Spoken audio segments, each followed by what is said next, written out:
Ao mesmo tempo que existem dias de fartura e dias de compartilhar a felicidade, existem dias em que algo importante pode faltar. Nessas horas, procuramos alguém que possa ficar ao nosso lado e nos ajudar. A vontade de fazer o bem é a nossa natureza. Esse comprometimento com os lugares que passamos é o legado que queremos deixar. A Aegea, nossa natureza, movimenta a vida. A de atmosfera, de água, de árvores. A de animais, de Amazônia, de Antártida. Lembre-se, não existe planeta B. A Ambipar ajuda sua empresa a cuidar do planeta A. Ambipar, a líder em gestão ambiental. Vivemos um momento de grandes desafios e mudanças, em que os bons exemplos garantem a prosperidade das próximas gerações e inspiram. E cada ação tem o potencial de gerar um novo futuro. É assim que estamos liderando a transição energética e a economia neutra em carbono no Brasil. É assim que juntos vamos gerar nosso futuro. Acesse nosso relatório e saiba mais.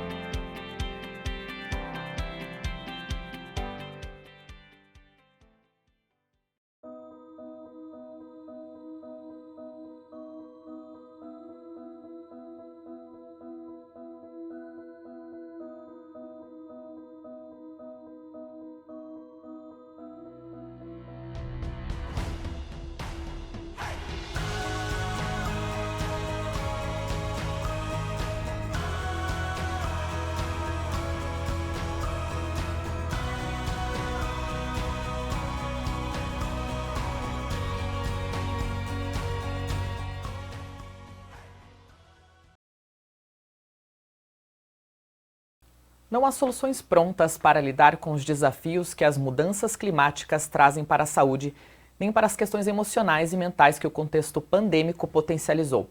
Mas as respostas certamente passam pelo comprometimento de empresas, governos e sociedade com as ações de responsabilidade socioambiental que geram melhoria da saúde da população. Essa é a proposta do painel Responsabilidade Compartilhada, Clima, Saúde e Desenvolvimento Social, que irá mostrar as boas práticas de empresas nesse sentido e fomentar o debate de que o S da sigla ESG também é S de saúde. Eu sou Gilson Garria Júnior, repórter aqui da Exame, e vou mediar esse debate que conta com a presença do Dr. Guilherme Schettino, do Einstein, a Luciana Cohen, que é diretora de Comunicação e Investimento Social da SAP, e a Melina Moni, que é gerente de risco climático e adaptação da Way Carbon. Obrigado aí todos pela presença nesse debate. E a primeira pergunta que eu queria fazer é direcionada a Melina. Como que a gente pode entender a relação, queria que você fizesse aí um panorama, como a gente pode entender a relação direta entre saúde e as mudanças climáticas? O que essas duas coisas têm em comum dentro desse contexto que a gente vive hoje no mundo? Olá, obrigada. Então vamos lá, né? A gente sabe que a mudança do clima é um problema super complexo, né? É um problema global com efeitos locais, um dos maiores desafios aí do século. E as questões de saúde, elas são multifatoriais, podendo envolver genética, hábitos, alimentação, entre outros aspectos. O clima é também um dos fatores que podem influenciar a saúde humana. O clima aí trazido muitas vezes como um condicionante associado a outros fatores que podem determinar alguns impactos, né, diretos e indiretos na saúde, condicionados aí pelos efeitos da mudança do clima. Né? Sabemos e já estamos vivendo, né, alguns eventos climáticos que estão se manifestando de uma forma cada vez mais intensa e mais frequente. E a mudança do clima ela pode afetar a saúde humana por meio de 3 principais mecanismos aí, diretos e indiretos, e associados também a fatores socioeconômicos. Os efeitos diretos da saúde humana são em decorrência de, por exemplo, ondas de calor, secas, inundações, enchentes e tempestades, que podem impactar as pessoas por meio de um estresse térmico ou mesmo causando traumas físicos e psicológicos pós-evento.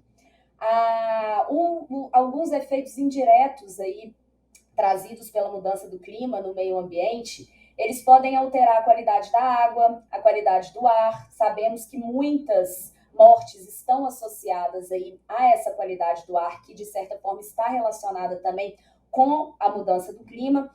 A produção de alimentos, então, muito relacionado aí à segurança alimentícia, à ecologia e vetores que agem na transmissão de doenças. Então, os efeitos aí também relacionados à proliferação de vetores de doenças e também associados a doenças de veiculação hídrica.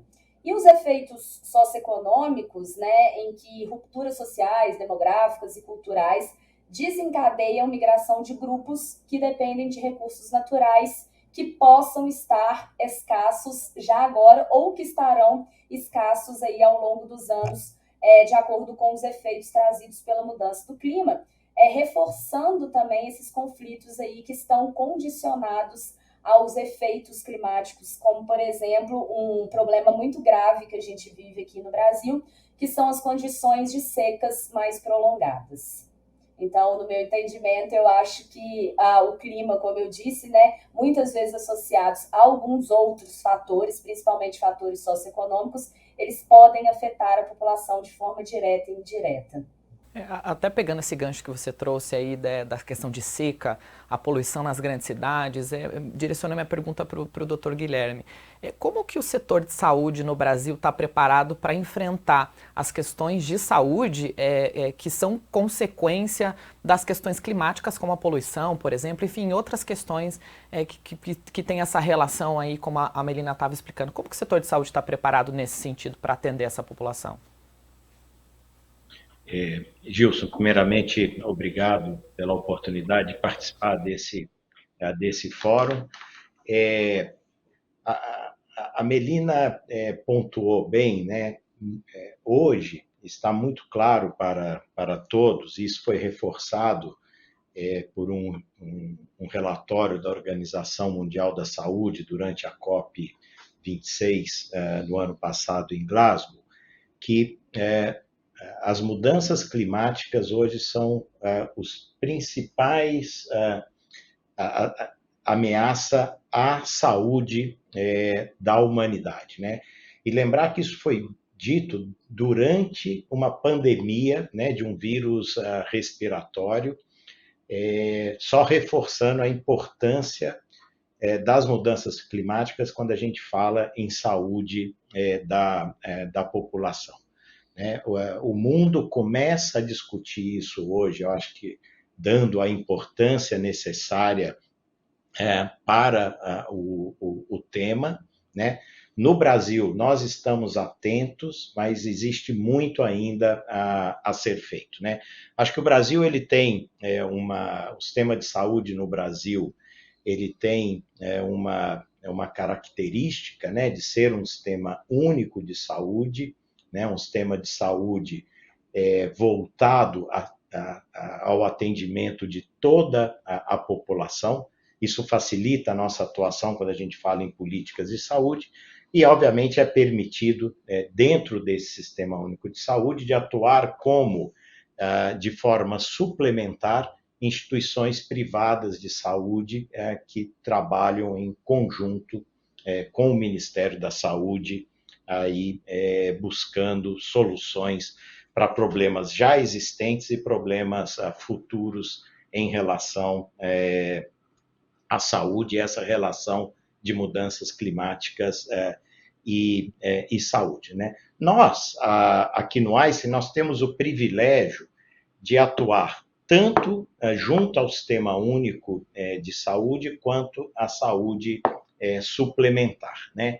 E aqui nós estamos hoje, dentro desse movimento ESG, elegendo saúde, né, como um dos domínios do S, né, um dos domínios do social. Aqui o nosso lema é ESG, S de saúde, S de social.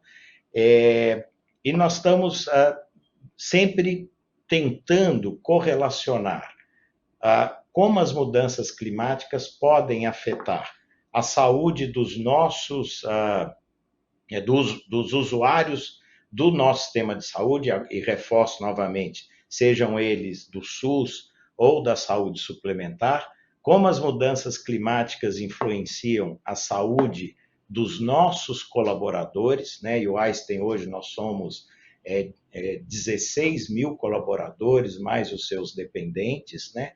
Como as mudanças climáticas e os impactos da nossa operação afetam a saúde da população que mora no entorno das nossas unidades de saúde, e como as mudanças climáticas e como a nossa atuação como um sistema de saúde pode afetar a saúde do planeta, né? A saúde planetária. Então, a gente tem que cuidar da saúde de todos os usuários e preocupar também como é que a nossa operação contribui para as mudanças climáticas, né, com a geração de gás de efeito estufa, com a poluição, gerando resíduos com potencial risco de poluição da água e por aí vai. E nós temos uma outra preocupação também, que é como as mudanças climáticas podem influenciar na nossa operação. Porque esse é um ponto importante também, né? A Melinda citou, eventos climáticos extremos hoje são cada vez mais frequentes, né? Eventos que antes esperava-se uma ocorrência secular, ou seja, que só aconteceriam a cada 100 anos, hoje estão acontecendo a cada 10 anos, e isso é um efeito direto, por exemplo, do aquecimento climático. Quando existe um evento climático extremo, né, uma chuva muito forte, com deslizamentos, com alagamentos, com grandes enchentes, isso tem um impacto grande para o sistema de saúde, porque isso dificulta, por exemplo, o acesso do colaborador à unidade de saúde. Eu posso ter corte de energia, eu posso ter desabastecimento, eu posso não ser reposto, por exemplo, no oxigênio que eu preciso para a operação dos hospitais. Isso já está muito bem documentado, né? O que aconteceu, por exemplo, quando houve o Katrina, lá em Nova Orleans, o sistema de saúde parou de funcionar, né? O furacão Maria em Porto Rico, a tempestade Sandy em Nova York, isso tem um impacto muito grande da operação do sistema de saúde, e eu deixo a população sem atendimento agudamente naquele momento do evento climático, mas isso desestrutura também o sistema de saúde por um tempo prolongado. Então, depois de um evento climático importante, a gente nota que o cuidado pode ficar prejudicado até 6 meses depois desse evento climático. E o que é importante é que a população que é vulnerável, que tem mais dificuldade de acesso ao sistema de saúde, que tem mais dificuldade para fazer o seu acompanhamento, é a população que mais sofre também com a desestruturação, a desorganização do sistema de saúde depois de um evento climático desse. Então, é uma situação importante, nós estamos muito preocupados, sabemos que tem muito que ser feito, mas já começamos a nos organizar, nos preparar em cada uma dessas frentes que eu descrevi, né? Então, assim, como mitigar os impactos na saúde da mudança climática, como proteger a população que eu atendo, como proteger os meus colaboradores, como garantir a minha operação para o que vem aí para frente em relação a mudanças climáticas, e como que eu consigo manter a minha operação com o mínimo impacto possível sobre o ambiente. Até pegando esse gancho aí que o senhor mencionou, enfim, do acesso e enfim, quando passa por um problema climático, enfim, ocorrências de grandes eventos climáticos que afetam, né, o sistema de saúde, que paralisam muitas vezes, a gente tem, como o senhor também mencionou, o sistema de saúde único aqui no Brasil, o SUS. Mas isso não é uma realidade mundial e muito menos, enfim, muito menos mesmo no Brasil a gente tem diferenças de regiões e de cidades. Minha pergunta direcionada aí para a Luciana como fechar essa conta, né? Tem como fechar essa conta de dar um acesso de qualidade para as pessoas, um acesso de qualidade de saúde para as pessoas, pensando nessas questões climáticas, enfim, das regionalidades, como fechar essa conta? Porque é uma questão mais complexa, assim, não é tão simples, enfim, tentar equacionar isso. Como que a gente tenta equacionar de alguma maneira? Sim. Muito obrigada pelo convite. Está sendo interessante participar, que é uma honra. Eu, a pergunta que você me fez é a pergunta do milênio, né? Porque essa conta, o mundo corporativo está buscando essa resposta em diversos âmbitos. Então, primeiro eu queria complementar com a fala do Dr. Guilherme e da Melina, dizendo que a estratégia ESG é uma estratégia que precisa ser olhada, é uma estratégia de 3 pilares em sustentabilidade, mas que a gente tem um olhar para a questão climática muito atento em relação às outras. Todos são importantes e eles caminham juntos. Mas uma coisa interessante que precisa ficar claro e que eu vejo agora é as empresas entendendo que o risco climático precisa estar na agenda de negócios. Ele é um tema que não está ali na área de sustentabilidade daquele pessoal que abraçador de árvores e tal. As empresas estão entendendo que o risco climático é um risco de negócios. E aí o doutor Guilherme deu aí diversos exemplos, né? E eu ainda vou chegar lá na questão social, que é primordial, mas ele é problema, sim, das empresas, por ser um risco de negócios, e é um problema que precisa ser resolvido de forma tríplice. Como a gente já falou aqui, né? Eu acho que é um tema, essa agenda ESG é uma agenda do setor privado, é uma agenda pública e é uma agenda de cada um de nós como cidadãos. Então, esses 3 movimentos precisam estar em conjunto. Para daí a gente conseguir chegar a responder a pergunta que você me fez, que é a pergunta do milhão, que é como fechar essa conta. Tem um tema que eu gostaria de chamar a atenção, que é na SAP eu tenho a responsabilidade de comunicação e do investimento social privado. A gente tem uma estratégia muito clara para investimento em impacto social, que está focada nos de meio ambiente, de apoio a organizações sociais e ONGs e terceiro setor, como forma geral, um apoio de melhoria na gestão dessas ONGs, ou melhoria ou consultoria para melhoria de temas de governança das próprias ONGs ou de negócios sociais, de forma que eles passem a impactar mais vidas. E tem um outro pilar, que é o pilar de educação. E tem um tema, que é um tema que permeia todos eles e passa também pelo meu chapéu de comunicação, que é uma bandeira que a gente levanta desde 2018, que é o tema da saúde mental, ou saúde mental e emocional, que nessa pandemia acabou virando acabou chamando atenção. Não tem nada de bom que a gente possa olhar para uma pandemia como a gente está, espero que terminando de viver, mas ainda não terminou, mas espero, que a gente se dá conta da importância que existe para a saúde mental e para a saúde social e para a saúde física, que é as empresas se darem conta de que esse tema de saúde mental é um tema que precisa ter um olhar que seja livre de estigma. A gente precisa olhar para esse tema, que é um tema que é um tabu, e exatamente por conta de ter esse estigma e de ser um tabu, ele atrapalha, inclusive, a saúde física, né?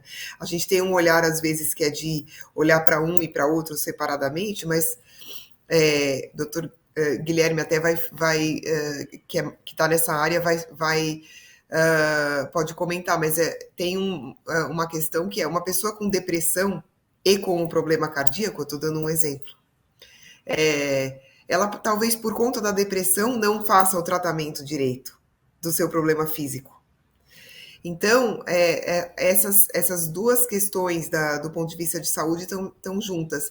E nós, como empresa, desde 2018, levantamos essa bandeira, que é da gente começar a olhar para os funcionários e para os projetos de impacto social com esse olhar de que existe um aspecto emocional e mental e que precisa ser levado em consideração. E a forma de começar a olhar para isso é tirar tentar diminuir, reduzir o estigma. E esse estigma é muito grande no mundo corporativo. Então, a gente tem essa contribuição e que foi uma contribuição que aumentou ainda mais diante dessa realidade de pandemia.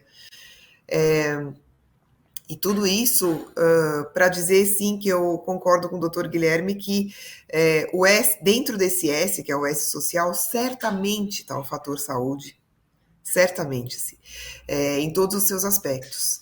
Então, tem muita coisa aí a ser discutida.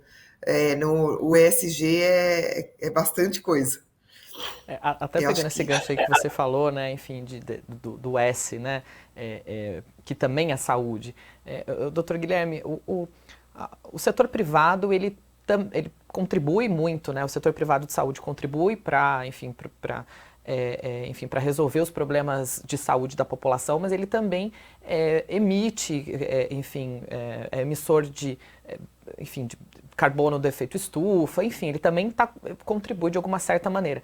Como que o setor privado de saúde ele pode também ser um aliado das questões ambientais e também resolvendo os problemas de saúde como empresa também, né? Até aquilo que a Luciana estava falando, né? Que ele também é um agente transformador disso tudo e também ele tem que pensar no seu também na sua função como empresa. Como que o setor privado pode contribuir nesse sentido? Gilson, o sistema de saúde, ele não é das áreas de atuação que mais polui, né?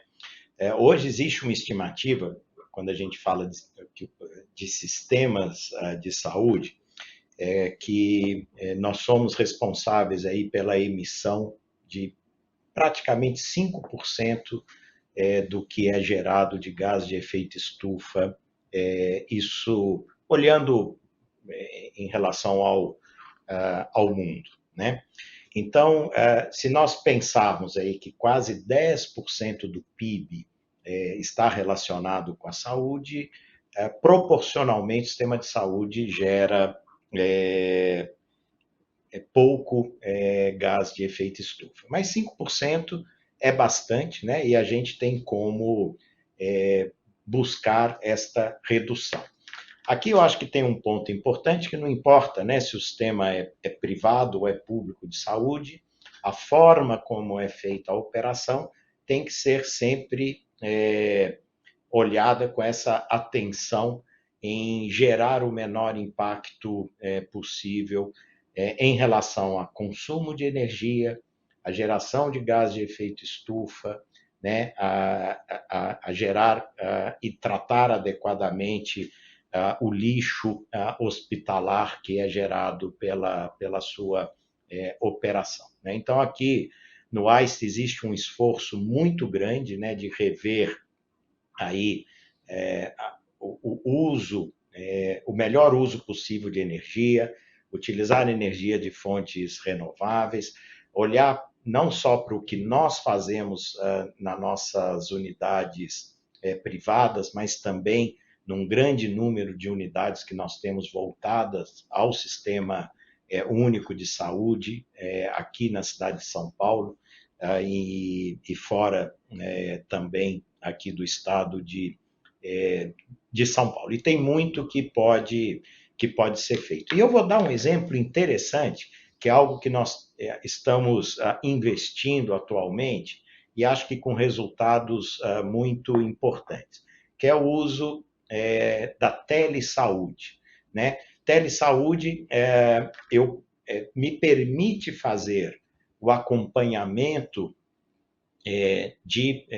dos pacientes sem a necessidade, por exemplo, de deslocamento do paciente até o hospital, da vinda do profissional de saúde até o hospital.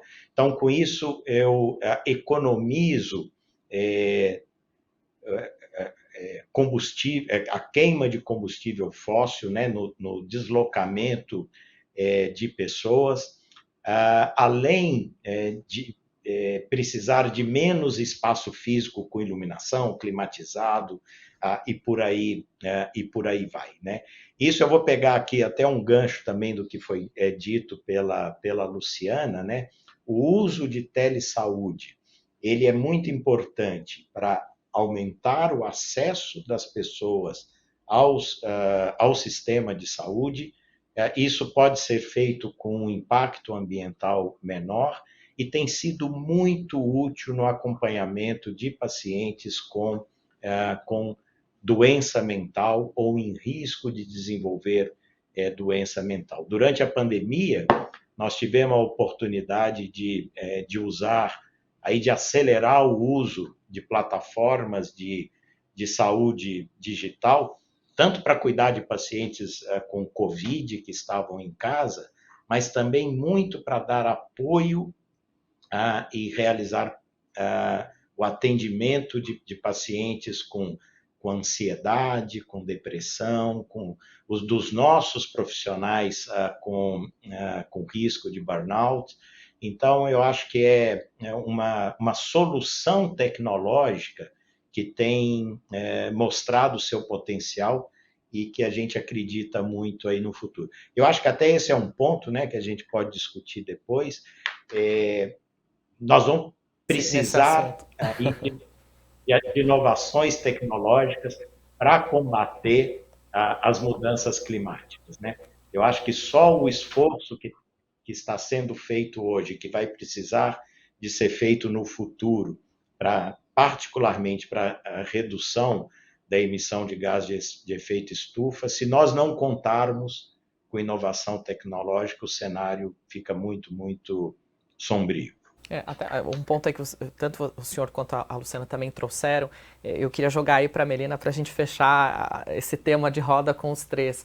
Saúde mental, né? Enfim, a gente está vindo de uma pandemia, ainda está na pandemia, né? O contexto pandêmico ainda existe, a OMS ainda não declarou e provavelmente vai perdurar o contexto de pandemia, né? O termo pandemia por um tempo maior aí do que a gente imaginava.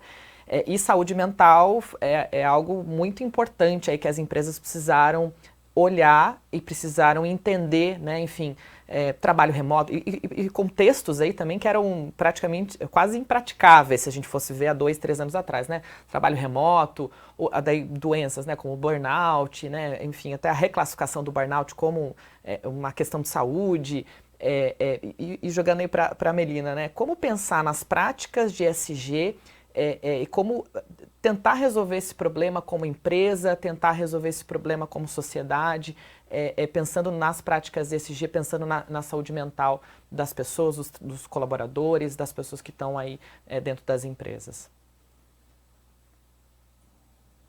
Não, perfeito. Primeiro eu queria só voltar um pouquinho aí nas falas do Dr. Guilherme e da Luciana, foram falas perfeitas quando a Luciana coloca aí que de fato precisamos de olhar de uma forma transversal a questão climática, e a questão climática ela está sendo trabalhada de uma forma cada vez mais explícita, né? Ela não está mais como uma ação por trás, né? Numa figuração, mas assim como um papel de relevância, e quando a gente trabalha aqui na Way Carbon, tanto com o setor público quanto com o setor privado, no mapeamento aí dos seus riscos, né, trabalhando dentro da matriz de risco, tendo essa ideia da transversalidade do clima, quando a gente olha para a questão dentro de uma matriz de risco aí de saúde e segurança dos funcionários que estão expostos, ou quando a gente trabalhamos muito com planos de ação climática aqui da cidade, de diferentes cidades, né, São Paulo, Rio, Curitiba, Salvador, Recife,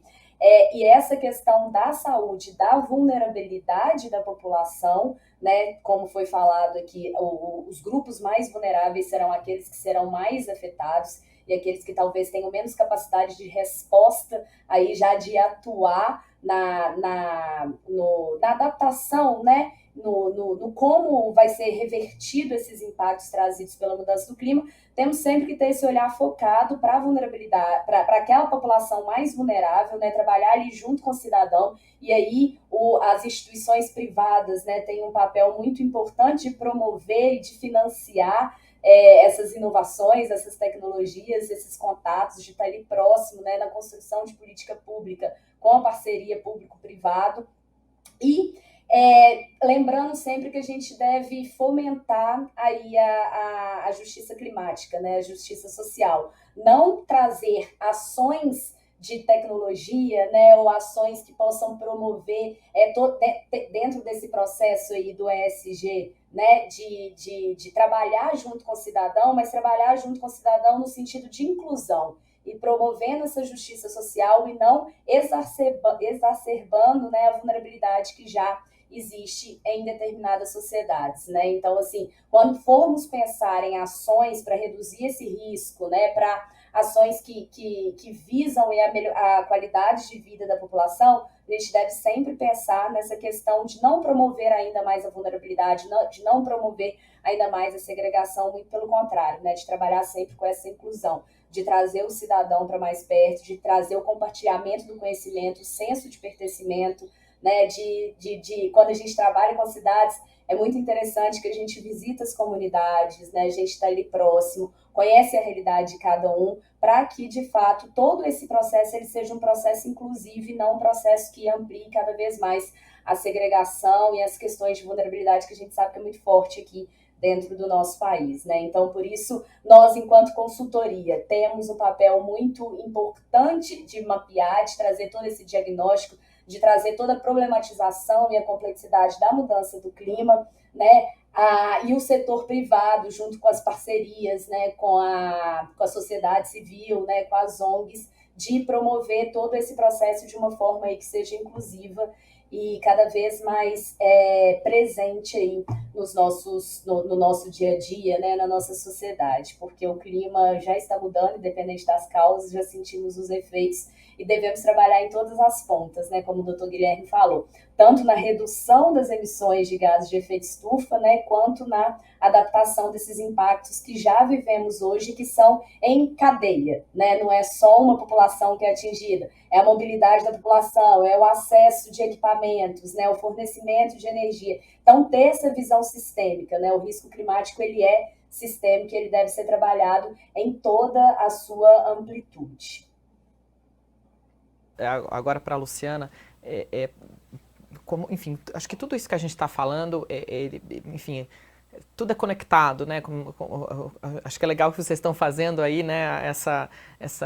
Um pegando o gancho do outro, que acho que esse é o objetivo aqui do nosso debate. E até pegando agora, aprofundando ali um ponto até que a Luciana trouxe também, e o Dr. Guilherme e a Melina também trouxeram, enfim, que tudo está conectado e nós somos pessoas e a gente sempre precisa pensar na questão de saúde mental.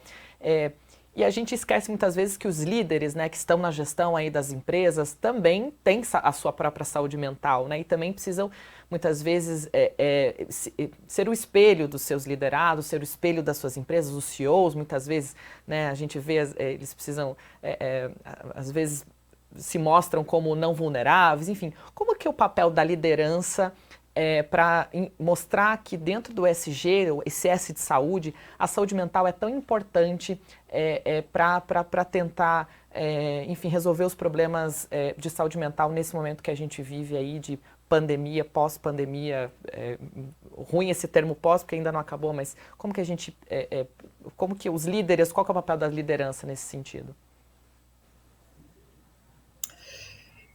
Eu acho que é interessante o seu ponto, porque a gente, nessa jornada de tentar transformar o nosso ambiente num ambiente absolutamente livre de estigma e tabus em relação à saúde mental, a gente no início tinha alguma coisa dentro da companhia nos fazia pensar que talvez a gente não estivesse no caminho correto, porque a gente não estava vendo mudança. Até o momento em que a gente entendeu que esse é um movimento que precisa vir dos líderes, precisa vir de um presidente, de um diretor superintendente, que ele também é vulnerável. Qual é o segredo para você criar um ambiente em que as pessoas sejam um pouco mais abertas e mais transparentes? E diga-se de passagem, além do fator social, em ter um ambiente em que as pessoas podem ser genuínas e como elas são, isso ajuda na produtividade enormemente, né? Porque você está trabalhando, e se você tem de fingir alguma coisa, isso já trabalha no trabalho. Então, se a gente tem um componente de negócios para avaliar, é esse. Agora, fora isso, é o certo a fazer. A hora que a gente percebeu que a liderança precisava se mostrar vulnerável, e foi num momento que eu nunca vou esquecer, foi uma reunião de diretoria em que um vice-presidente, ele mesmo contou para o time dele um tema que ele tinha passado em relação à saúde mental.